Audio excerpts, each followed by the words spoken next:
الحمد لله وكفى والصلاة والسلام على سيد الرسل وخاتم الأنبياء وعلى آله وأصحابه الذين أوفوا عهدا الذين هم خلاصة العرب العرباء وخير الخلائق بعد الأنبياء. أما بعد فأعوذ بالله من الشيطان الرجيم. بسم الله الرحمن الرحيم. لقد كان لسبأ في مسكنهم آية جنتان عن يمين وشمال كلوا من رزق ربكم واشكروا له بلدة طيبة ورب غفور. قال النبي صلى الله عليه وسلم عجبا لأمر المؤمن وإن أصابته السراء فشكر فهو خير له وإن أصابته الضراء فصبر فهو خير له. صدق الله العظيم وصدق رسوله النبي الأمي الكريم ونحن على ذلك لمن الشاهدين والشاكرين والحمد لله رب العالمين. سورہ سبا کی ایک آیت کریمہ تلاوت کی ہے. 22واں پارہ سورہ سبا کی، اور جناب نبی پاک صلی اللہ علیہ وسلم کا ایک فرمان تلاوت کیا ہے جس کو امام مسلم نے روایت کیا ہے. آیت کریمہ کا مفہوم یہ ہے کہ لقد کان لسبأ فی مسکنہم آیہ، قوم سبا کی رہائش میں نشانیاں ہیں. لقد کان لسبأ فی مسکنہم آیہ، قوم سبا کی رہائش میں نشانیاں ہیں، سبق کے عبرت کے سبق ہیں. جنتان عن یمین و شمال، ان کے دائیں بائیں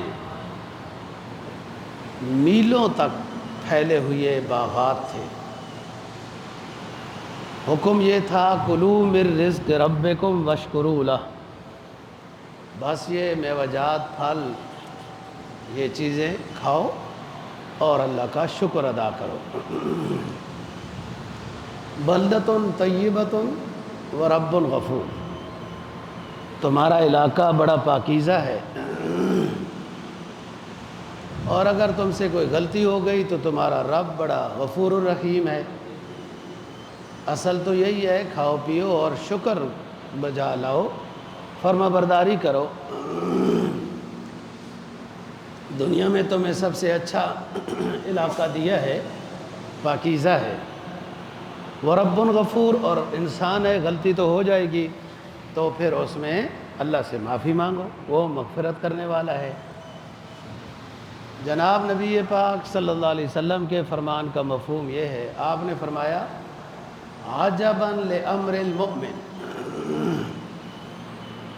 مومن کی ہر حال میں شان ہی عجیب ہے. کیوں؟ اگر اس کو کوئی راحت نصیب ہو تو وہ شکر کرے، اللہ تعالیٰ کے ہاں سے اجر پائے گا.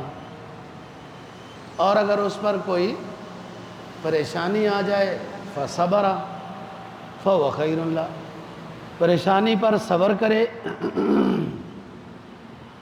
تو اجر پائے گا. انسان کی دنیا کی زندگی میں ان دو چیزوں کا سامنا ہوتا رہتا ہے، کبھی راحت کبھی پریشانی، دو ہی حالتیں ہیں. وہ آخرت ہے، وہ جنت ہے جس میں صرف راحت ہے. لا يسمعون فيها لغوا ولا تأثیما، کہ لغو بات بھی نہیں سنیں گے جنت میں، ذرا سی ناموافق بات بھی نہیں دیکھیں گے. دنیا میں پریشانی بھی ہے اور خوشی بھی ہوتی ہے. دونوں صورتوں میں انسان اگر اسلامی ہدایت کے مطابق ہے تو دونوں صورتوں میں اس کے اوپر ثواب ہے. اور مقصد زندگی ثواب حاصل کرنا ہے نا. وما خلقت الجن والانس الا لیعبدون. ہم نے اپنی عبادت کے لیے پیدا کیا، اور عبادت کا مقصد کیا ہے کہ اللہ راضی ہوگا، ثواب عطا کرے گا. تو زندگی کا مقصد ہے ثواب حاصل کرنا، اجر حاصل کرنا. تو وہ دو ہی حالتیں ہیں انسان پر، یا راحت کی یا پریشانی کی. ان دونوں حالتوں میں وہ ثواب حاصل کر سکتا ہے. اگر پریشانی میں گلہ شکوہ کرتا ہے تو گناہ ہو جائے گا، حد سے تجاوز کر کے گلہ شکوہ کرتا ہے. پریشانی تو دور نہیں ہوگی، اپنے آپ کو اور مصیبت میں مبتلا کرنا ہے، گناہ بھی ہوگا. اور اگر نعمت ملی، راحت ملی، تو اس میں شکر کے بجائے لاہ و لعب یا گناہ کے کاموں میں مصروف ہو گیا، خوشی کی وجہ سے گناہ کے کاموں میں مصروف ہو گیا، گناہگار ہو گیا، اس نے شکر نہیں کیا ہے، ناشکری کی ہے. تو قوم سبا یمن کے علاقے کی یہ قوم ہے. اس کو سورہ سبا میں بھی ذکر کیا، اور سلیمان علیہ السلام کے واقعے میں بھی جو ملکہ بلقیس کا ذکر ہے وہ اسی قوم کی ملکہ تھی. ان کو اللہ نے ظاہری اعتبار سے بہت نوازا تھا. یہ پرانے لوگ ہیں، عیسیٰ علیہ السلام سے بھی پہلے کے لوگ ہیں، اور ان پر جو آزمائش اور پریشانی یا عذاب یا ناراضگی جو متوجہ ہوئی ہے وہ عیسیٰ علیہ السلام کے بعد، نبی پاک صلی اللہ علیہ وسلم کی آمد سے پہلے. یہ قوم سبا اس طرح اللہ نے ان کو نوازا تھا کہ بلدتن طیبہ، پاکیزہ علاقہ عطا کیا. پاکیزہ ظاہری لحاظ سے بھی، صحت کے لحاظ سے بھی، سکون و راحت کے لحاظ سے بھی یہ علاقہ پاکیزہ تھا. ایسا پاکیزہ کہ اس پورے علاقے میں کوئی موذی کیڑا مکوڑا بھی پیدا نہیں ہوتا تھا، اور اگر باہر سے کوئی کیڑا مکوڑا اس علاقے میں چلا جاتا، پہنچ جاتا، تو مر جاتا تھا. اس حد تک پاکیزہ علاقہ تھا. اس وقت کے بادشاہوں نے اللہ کی مشیت مدد سے، اس وقت ان کے پاس یکے بعد دیگرے 13 پیغمبر علیہ السلام بھی آئے، یعنی عیسیٰ علیہ السلام کی بعثت سے پہلے. انہوں نے 2 پہاڑوں کے درمیان جو وادی ہوتی ہے اس کے اوپر ڈیم باندھا، اور ڈیم بڑا کامیاب ہوا. اس کے 3 راستے رکھے، وقت ضرورت پہلا، پھر پانی کم ہو جائے تو پھر دوسرا، پھر پانی کم ہو جائے تو تیسرا، اور پھر اس کے نیچے حوض تھے، بڑے چھوٹے ڈیم. ان میں 12 نہریں جاری کی ہیں اپنے ملک کے مختلف علاقوں کے لیے، جو حسب ضرورت ان کو پانی مہیا کرتے تھے. قرآن کہتا ہے لَقَدْ كَانَ لِسَبَإٍ فِي مَسْكَنِهِمْ آیا. ہم نے قوم سبا کی رہائش میں نشانیاں رکھی ہیں. جنتان عن یمین و شمال. اب پہاڑ کے درمیان جب ڈیم باندھا، یہ دونوں پہاڑ لمبے کئی میلوں تک جا رہے ہیں، درمیان میں نہر جاتی ہے، اس سائیڈ میں بھی باغوں کی قطار ہو گئی، اس سائیڈ میں بھی باغوں کی قطار ہو گئی، اور ہر طرح کے باغات، میوجات، پھل، اناج. حتیٰ کہ تاریخ لکھتی ہے کہ اگر کوئی بندہ ٹوکرا لے کر ان باغوں کے نیچے سے تھوڑا دیر چلتا تھا تو خود بخود ہی وہ ٹوکرا پھلوں سے بھر جاتا تھا. اور حکم کیا تھا؟ کلوا من رزق ربکم واشکروا لہ.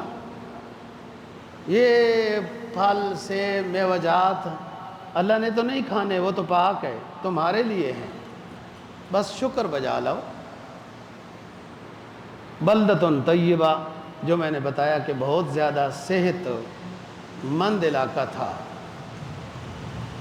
اور موذی جانور بھی وہاں زیادہ ہوتے ہیں، سانپ وغیرہ یہ چیزیں، کہ جس علاقے کی فضا میں یا زمین میں زہریلے مادے زیادہ ہوں۔ جو علاقہ جتنا صاف ہوگا، اس کا موسم اچھا ہوگا، ہوا اچھی ہوگی، تو یہ موذی جانور وہاں نہیں ہوتے، ہوں بھی تو ان کا زہر نہیں ہوتا۔ اور حکم تھا شکر بجا لاؤ۔ لیکن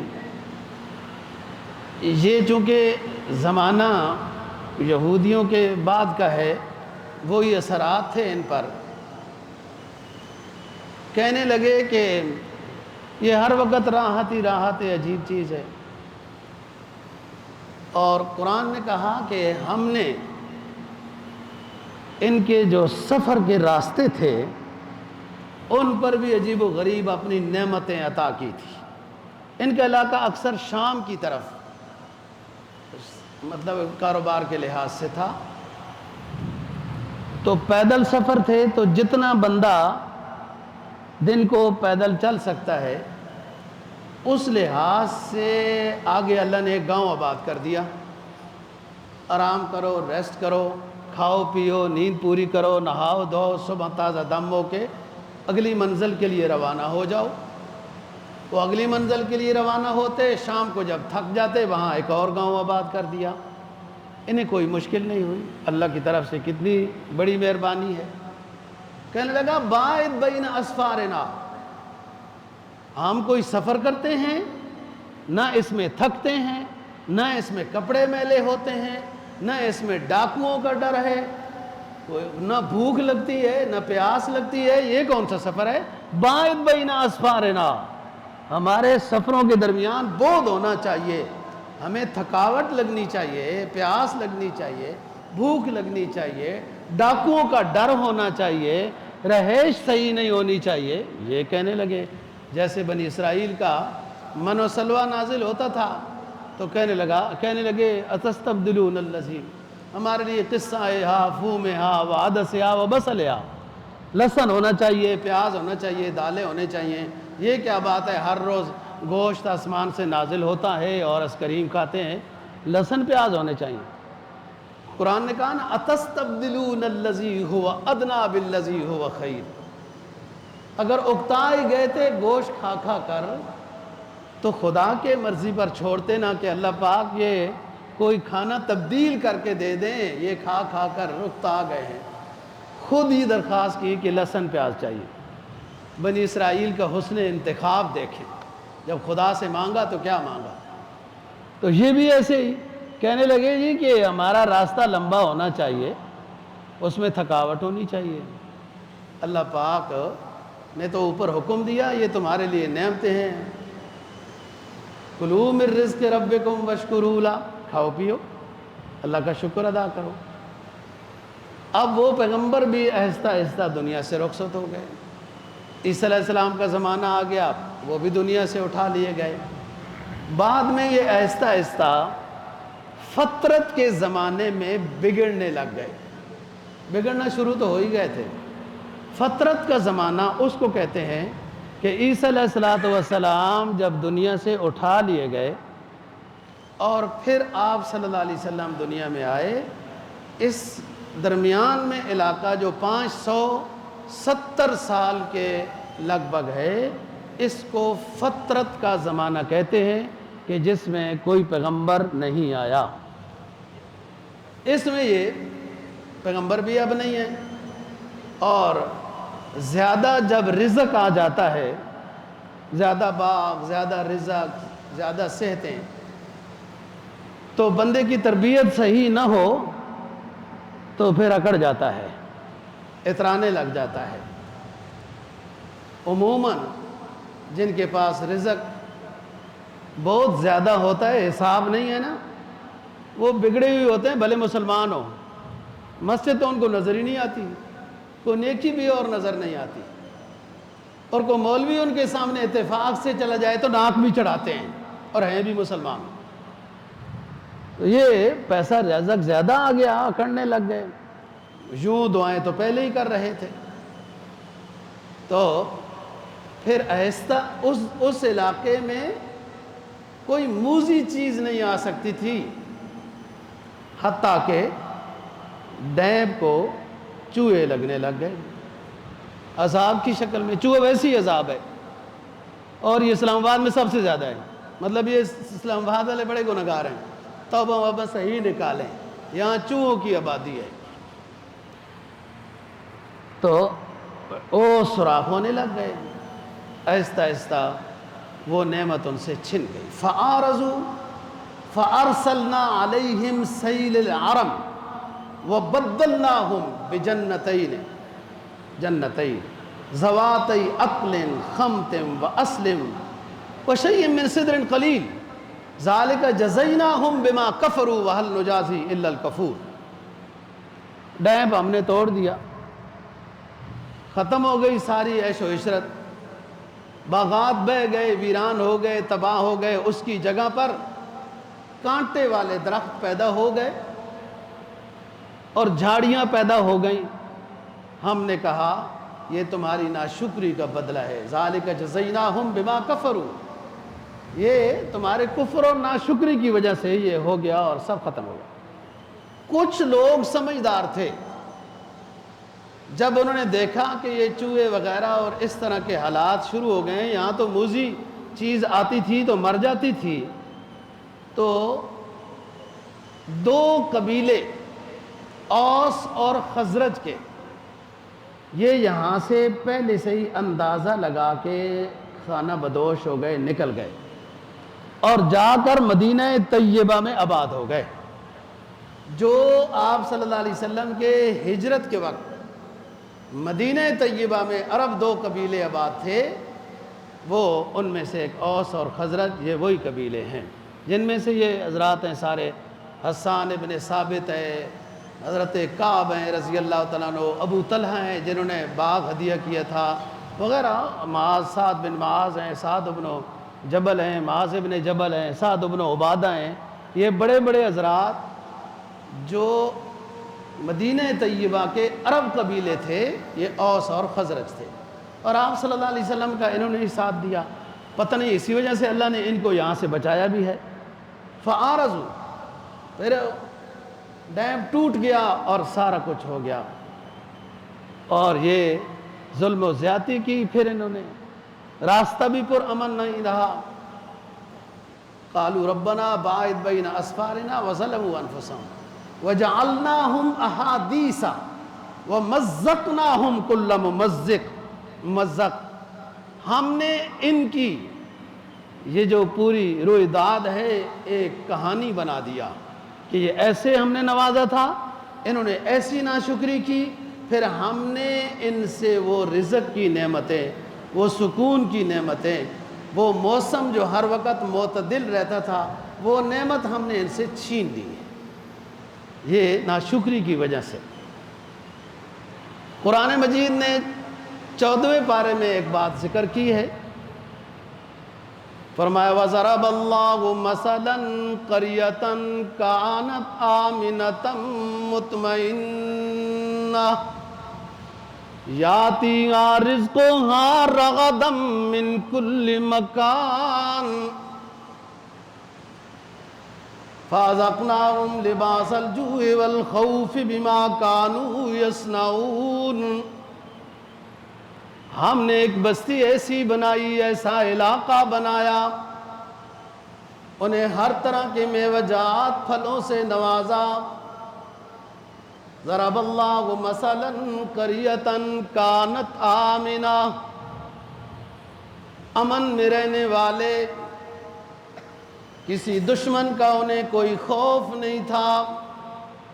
یاتیہا رزقہا رغدا من کل مکان، وہاں اس بستی میں تو کچھ نہیں ہوتا تھا، لیکن ہم نے سیڈ والوں کے دلوں میں ڈالا کہ اچھے اچھے پھل اور میوہ جات اس علاقے میں لے جاؤ۔ یاتیہا رزقہا رغدا من کل، فکفرت بانعم اللہ، ناشکری کی، ہٹ درم ہو گئے، شرک کرنے لگے، بت پرستی میں مبتلا ہو گئے۔ فَكَفَرَتْ بِأَنْعُمِ اللَّهِ فَأَذَاقَهَا اللَّهُ لِبَاسَ الْجُوعِ وَالْخَوْفِ۔ یہ سمجھنے کی بات ہے۔ ناشکری کی، ملت ابراہیمی پر نہیں رہے، بت پرستی کرنے لگے، ڈاکہ ڈالنے لگے، بچیوں کو زندہ دفن کرنے لگے، سود کا لین دین کرنے لگے۔ سود اس وقت زمانہ جاہلیت میں مکہ مکرمہ میں عروج پر تھا۔ کئی لوگ جو اپنا قرضہ واپس نہیں کر سکتے تھے تو وہ یکے بعد دیگرے اور سود ان پر چڑھتا تھا، پھر اور سود چڑھتا، واپس جو نہیں کر سکتے، واپس نہیں کر سکتے تو پھر وہ ایک مدت کے بعد وہ اس کا نوکر بن جاتا تھا، پیسے والے کا۔ یہ مکہ کی بستی کی بات ہو رہی ہے۔ فَكَفَرَتْ بِأَنْعُمِ اللَّهِ، پہلے تو عقیدے میں انہوں نے ناشکری کی، اعمال میں ناشکری کی، بت پرستی میں آئے، پھر قتل و قتال، یہ زہری فساد ہے، اور سودی لین دین یہ خاموش فساد ہے جو برباد کر کے رکھ دیتا ہے، جو ہم آج ہو چکے ہیں برباد۔ مجھے ہند سے وہ سمجھ نہیں آتے، پاکستان اتنا مقروض ہے، کتنے 83,000 کے کیا ارب وغیرہ، یہ سود بڑھتا جاتا ہے، بڑھتا جاتا ہے۔ ان سود لین دین تھا، قتل و قتال تھا، ڈاکہ ڈالتے تھے، چوریاں کرتے تھے، یہ ان کا روزگار تھا۔ فَكَفَرَتْ بِأَنْعُمِ اللَّهِ فَأَذَاقَهَا اللَّهُ لِبَاسَ الْجُوعِ وَالْخَوْفِ، پھر ہم نے ان کے اوپر بھوک مسلط کر دی، اور بھوک کے ساتھ ساتھ پھر خوف مسلط کر دیا۔ اب ڈرتے رہتے تھے، ادھر سے کوئی آ جائے گا، ادھر سے کوئی آ جائے گا، وہاں سے کوئی آ جائے گا۔ یہ مکہ کی بستی کی بات ہوئی ہے، اور یہی دوستو حکم ہمیں بھی ہے کہ اللہ تعالیٰ نے یہ مملکت خدا داد، یہ اسلامی جمہوریہ پاکستان، ہزار کمزوریوں کے باوجود بھی یہ نعمت عظمیٰ ہے، بہت بڑی نعمت ہے۔ اور اس آزادی کے حصول کے لیے، اس آزادی کے حصول کے لیے ایسا نہیں ہے جلسہ نکالا گیا، وہ کیا کہتے ہیں، دھرنا دیا گیا 1 2 دن 4 دن، تو وہ ظاہر کے گورے دل کے کالے نے آپ کو یہ ملک تقسیم کر دیا، ایسا نہیں ہے۔ بہت بڑی قربانیاں اس کے حصول کے لیے ہوئی، جس میں مسلمان عوام، علماء، سب بڑے بڑے حضرات اس میں داخل ہیں۔ تقسیم کے ساتھ لاشوں کے ڈھیر لگے، ہمارے حکمران بڑے سکھوں کے ساتھ نرم رویہ اختیار کرتے ہیں۔ مجھے نہیں سمجھ آتا کہ ان سکھوں سے ان کو کیا امیدیں وابستہ ہیں۔ مسجد کی صفائی یا نئی تعمیر کا تو کچھ پتہ نہیں ہے، لیکن سکھوں کے وہ گردوارے کو صاف کرنا اور اچھا تعمیر کرانا بڑا ضروری تھا۔ اپنے اسلامی پاکستان کے بننے کی تاریخ تو پڑھ لیتے کہ جس وقت قافلے ہجرت کر کے پاکستان کی طرف آ رہے تھے تو راستے میں سب سے زیادہ ظلم، بے ادبی، قتل و قتال، بے حیائی کی جو داستانیں مسلمانوں کی عورتوں کے اوپر رقم کی گئی وہ سکھ تھے، اس کے بعد ہندو تھے، اور آج ہماری جناب بڑی مہربانیاں ان کے ساتھ۔ اور یہ دشمن ہوتا ہے، جس رنگ کا بھی ہو، جس نام کا بھی ہو۔ قرآن سورہ تغابن میں کہتا ہے نا، فَمِنْكُمْ مُؤْمِنٌ وَمِنْكُمْ کافر، بس 2 قومیں ہیں دنیا میں، یا کافر ہیں یا مومن ہیں جنہوں نے آخری پیغمبر پر ایمان لایا۔ باقی کافر وہ جس شکل میں بھی ہو، وہ ہندو کی شکل میں ہو، سکھ کی شکل میں ہو، عیسائی یہودی کی شکل میں ہو، بت پرست آتش پرست کی شکل میں ہو، داریہ ہو، جیسے بھی ہو، وہ کفر ہے، وہ آپ کا نہیں ہے۔ مسلمان آپ کے ہیں، انما المؤمنون اخوہ، مسلمان آپس میں بھائی بھائی ہیں، کوئی دوسرے نظریہ والا۔ اور ایک نظریے کے تحت یہ ملک حاصل ہوا کہ یہ مطلب بھی پاکستان کا مطلب کیا، لا الہ الا اللہ کا نعرہ لگایا گیا، اور نظریہ کیا تھا کہ اس میں محمد الرسول اللہ صلی اللہ علیہ وسلم کا نظام حکومت نافذ کریں گے، جس کے لیے حاصل کیا گیا۔ اور ہم ایک نعمت حاصل کرنے کے ساتھ پھر اتنے مطمئن ہو جاتے ہیں کہ گویا کہ ہمیں کسی کفر کا، کسی ناگوار واقعے کا کوئی خطرہ ہی نہیں ہے۔ محمد علی جناح صاحب اللہ غری کی رحمت کرے، جو قائد اعظم ہیں، وہ بھی جلدی دنیا سے رخصت ہو گئے۔ لیاقت علی خان رحمہ اللہ کو گولی مار دی گئی۔ تیسرا بندہ اچھا تھا، عبدالرب، اس کو گورنر جنرل غلام محمد، وہ ان کا تھا، ہمارا نہیں تھا، طریقے سے ہٹایا، اور پھر بڑے رولے وغیرہ وغیرہ اور یہ ترتیبیں ہوتی رہی۔ بھائی پاکستان ہم نے حاصل کیا، نماز روزہ ادھر بھی تھا، مدارس بھی چل رہے تھے، اور بھی نیکی کے کام ہو رہے تھے۔ یہ خطہ اس لیے حاصل کیا کہ اس میں ہم اسلامی قانون نافذ کرنا چاہتے ہیں۔ پھر غلام محمد بے دین، کسی نے قیدیانی لکھا، کسی نے کیا لکھا، کسی نے کیا لکھا ہے، اس نے سب سے پہلے پاکستان کو نقصان اس بندے نے پہنچایا، وہ انگریز کا ہی تھا۔